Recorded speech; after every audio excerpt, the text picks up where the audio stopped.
Inclusão é as pessoas aprendendo junto, não as mesmas coisas. As mesmas coisas ao mesmo tempo é utopia. Isso não vai dar certo. Não tente perseguir esse ideal, porque você não vai alcançar, vai se frustrar, vai frustrar a sua turma, vai frustrar o seu aluno. Isso não vai dar certo.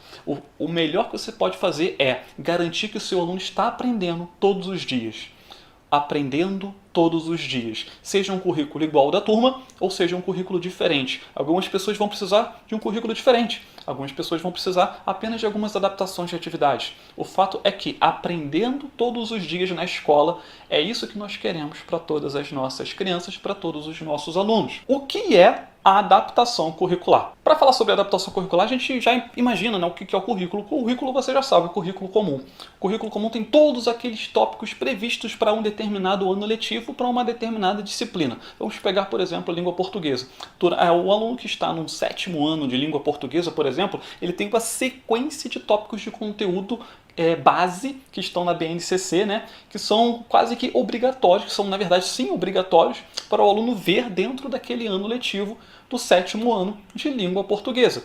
Só que nem todos os alunos conseguem aprender todo aquele conteúdo da forma como está ali dentro desse período de tempo determinado de um ano letivo. E nesses casos, a adaptação curricular se faz necessária. A adaptação curricular, então, é a gente selecionar os conteúdos mais relevantes para o nosso aluno de acordo com a necessidade dele para trabalhar dentro do ano letivo de uma determinada disciplina. Um aluno com deficiência pode, por exemplo, precisar de adaptação curricular para a disciplina de matemática, mas pode não precisar de adaptação curricular para a disciplina de história, por exemplo. Tudo vai depender da necessidade do aluno. Então podemos entender a adaptação curricular como uma seleção dos tópicos de conteúdo mais relevantes para um determinado aluno de acordo com a necessidade dele. Isso é a adaptação curricular. Essa é a primeira pergunta, essa foi fácil. Mas você deve estar se perguntando então, quem deve fazer essa adaptação curricular? Quem é que vai fazer? Sou eu, Leandro? É o professor da sala de recursos? É o coordenador pedagógico? É o professor regente? É o professor da disciplina? É algum outro especialista? Quem é que faz essa adaptação? Bom, quem melhor para fazer a adaptação de uma disciplina de matemática do que um professor regente da disciplina de matemática, não é? O professor especialista na disciplina dele é a pessoa mais adequada para estar à frente da adaptação curricular da sua própria disciplina, justamente por ele conhecer detalhadamente todos os tópicos de conteúdo previstos para aquela disciplina, de acordo com a BNCC. Vamos voltar para o 7º ano.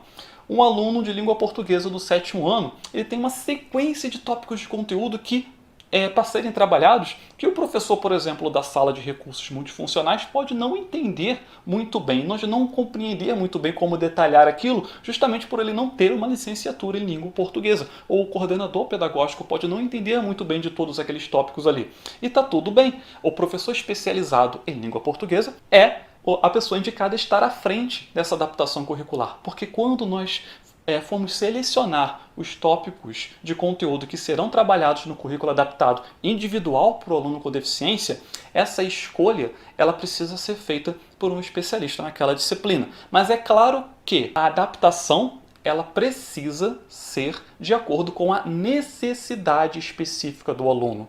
Por isso, os profissionais do atendimento educacional especializado e da coordenação pedagógica podem sim contribuir muito para a adaptação curricular de uma determinada disciplina para um determinado aluno.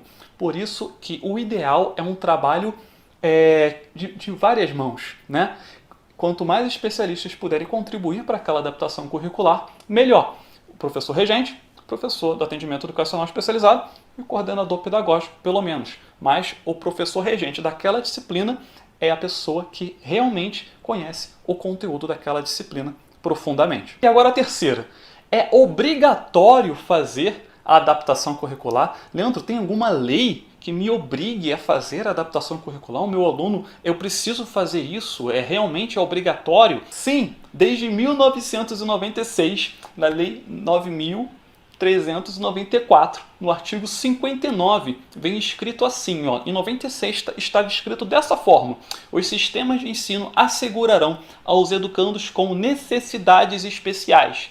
E estava escrito assim, primeiro parágrafo, né? Currículos, métodos, técnicas, recursos educativos e organização específicos para atender às suas necessidades. E aí, em 2013, surgiu uma atualização que ficou escrito dessa forma aqui, ó. Ao invés de alunos com necessidades especiais, foi substituído para educandos com deficiência. Ao invés de educandos com necessidades especiais, em 2013 ficou dessa forma aqui, ó. Os sistemas de ensino assegurarão aos educandos com deficiência transtornos globais do desenvolvimento e altas habilidades ou superdotação. Aí sim, os currículos, os métodos e técnicas, recursos educativos específicos. E aí, quando a gente entende currículo específico para uma necessidade, isso quer dizer o que é um currículo específico para uma necessidade? Nada mais é do que um currículo adaptado, que uma adaptação curricular. Então, é sim dever do sistema de ensino assegurar, garantir que o aluno com deficiência, o aluno com altas habilidades, ele tenha um currículo específico que atenda às suas necessidades. Isso quer dizer que a adaptação curricular, se necessária, ela é obrigatória. Quarta pergunta, então. Como fazer a adaptação curricular? Leandro, eu preciso de um exemplo. Como é que eu faço isso? Como é que eu coloco em prática? Bom, nesse vídeo eu quero mostrar para você um exemplo de adaptação curricular. Lembra que a gente falou que nada mais é do que, basicamente, a grosso modo, uma seleção dos conteúdos mais importantes para o nosso aluno? E eu tenho uma forma de ajudar você a entender isso, e através de uma pequena analogia, tá? Imagina que você é um doutor, uma doutora, um médico. Médico, está no hospital, você está no hospital e você é o único médico desse hospital. Você não está atendendo, você acabou de chegar no hospital, você é o único médico lá, e na sala de espera tem 10 pacientes para serem atendidos. E você sabe que vai levar pelo menos 1 hora para atender cada paciente. No mínimo 1 hora, no mínimo. Alguns pacientes podem demorar mais tempo. E talvez alguns pacientes nem sejam atendidos naquele dia, dependendo da gravidade dos pacientes que você pegar. Ou seja, alguns pacientes precisarão ficar esperando e outros pacientes precisam ser atendidos primeiro. Qual paciente você escolhe para atender? Essa é a questão. Se todos os pacientes estão só com resfriado, você sabe que vai ser rápido o atendimento. Mas se tem pacientes com sintomas diversos, problemas diversos, situações diversas de saúde que envolvem até risco de vida, aí você vai precisar escolher os pacientes que têm risco de vida primeiro, que é aquela famosa pulseirinha colorida, vermelha ou verde ou amarela, que colocam no pulso quando você vai no hospital para fazer a classificação de risco, né?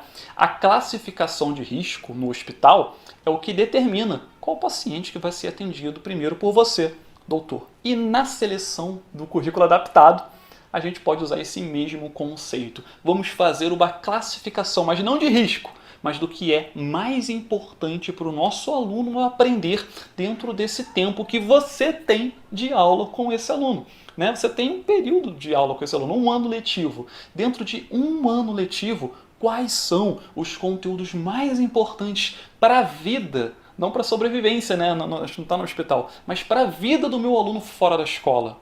O que é mais importante para ele evoluir como cidadão, como pessoa, como ser humano independente para a nossa sociedade. Então vamos selecionar esse conteúdo dessa forma.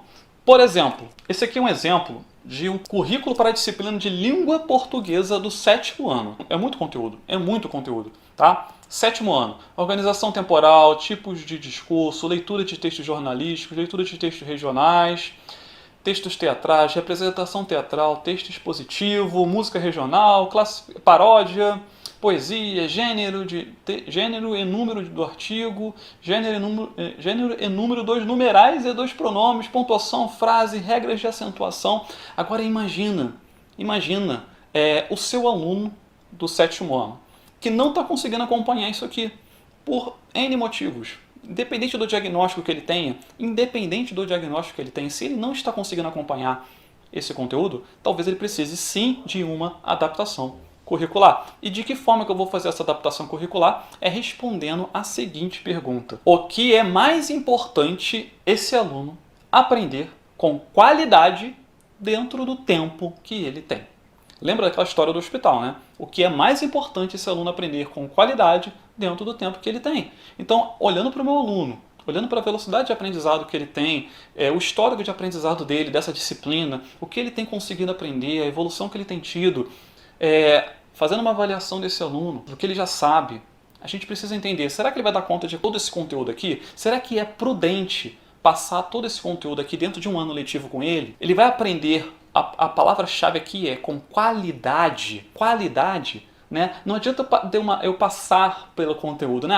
Já passei por esse conteúdo aí, já passou. Ih, já tive uma aula sobre isso aí, já foi. Poxa, mas ele aprendeu e aprendeu com qualidade? Então, essa seleção é muito importante pensando na qualidade do aprendizado, porque não adianta passar por um conteúdo e no mês que vem o aluno já até esqueceu daquele conteúdo e o tempo dele foi desperdiçado. Não é porque quando nós ficamos aprendendo várias coisas durante um tempo e nada com fundamento, nada com base, passa-se o semestre, passa o bimestre, a gente acaba esquecendo daquilo ali e o tempo foi desperdiçado. O que fica é muito pouco.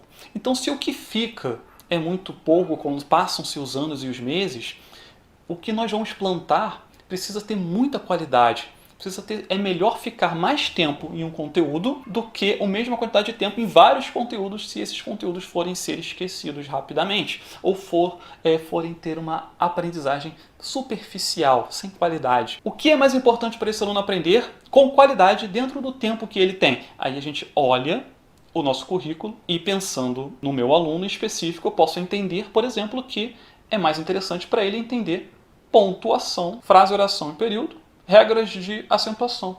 Por exemplo, de tudo isso daqui, se o meu aluno aprender com qualidade dentro do tempo que ele tem, regras de acentuação e pontuação, vai ter sido um bom ano letivo para o meu aluno? Será que dá para botar mais alguma coisa? Talvez os termos essenciais? Ou talvez alguma coisa em relação à preposição ou advérbio? O importante é você definir metas alcançáveis. E se você definir muitas metas, você vai ficar frustrado. Metas muito grandes, né? Não, quero trabalhar 30 objetivos durante o ano letivo. Se você não alcançar, você vai ficar frustrado. O aluno também vai ficar frustrado. Mas se você definir metas razoáveis, o aluno alcançar, e você pode adicionar mais conteúdo ao currículo depois. Poxa, Leandro, eu defini no currículo adaptado desse aluno aqui, para a língua portuguesa do 7º ano, apenas 4 objetivos, dentre todos da BNCC, apenas 4 foram selecionados para serem trabalhados durante o ano letivo, só que no primeiro semestre do ano, nós trabalhamos esses conteúdos com tanta intensidade, tanto foco, que no primeiro semestre do ano ele já alcançou todos os 4 objetivos.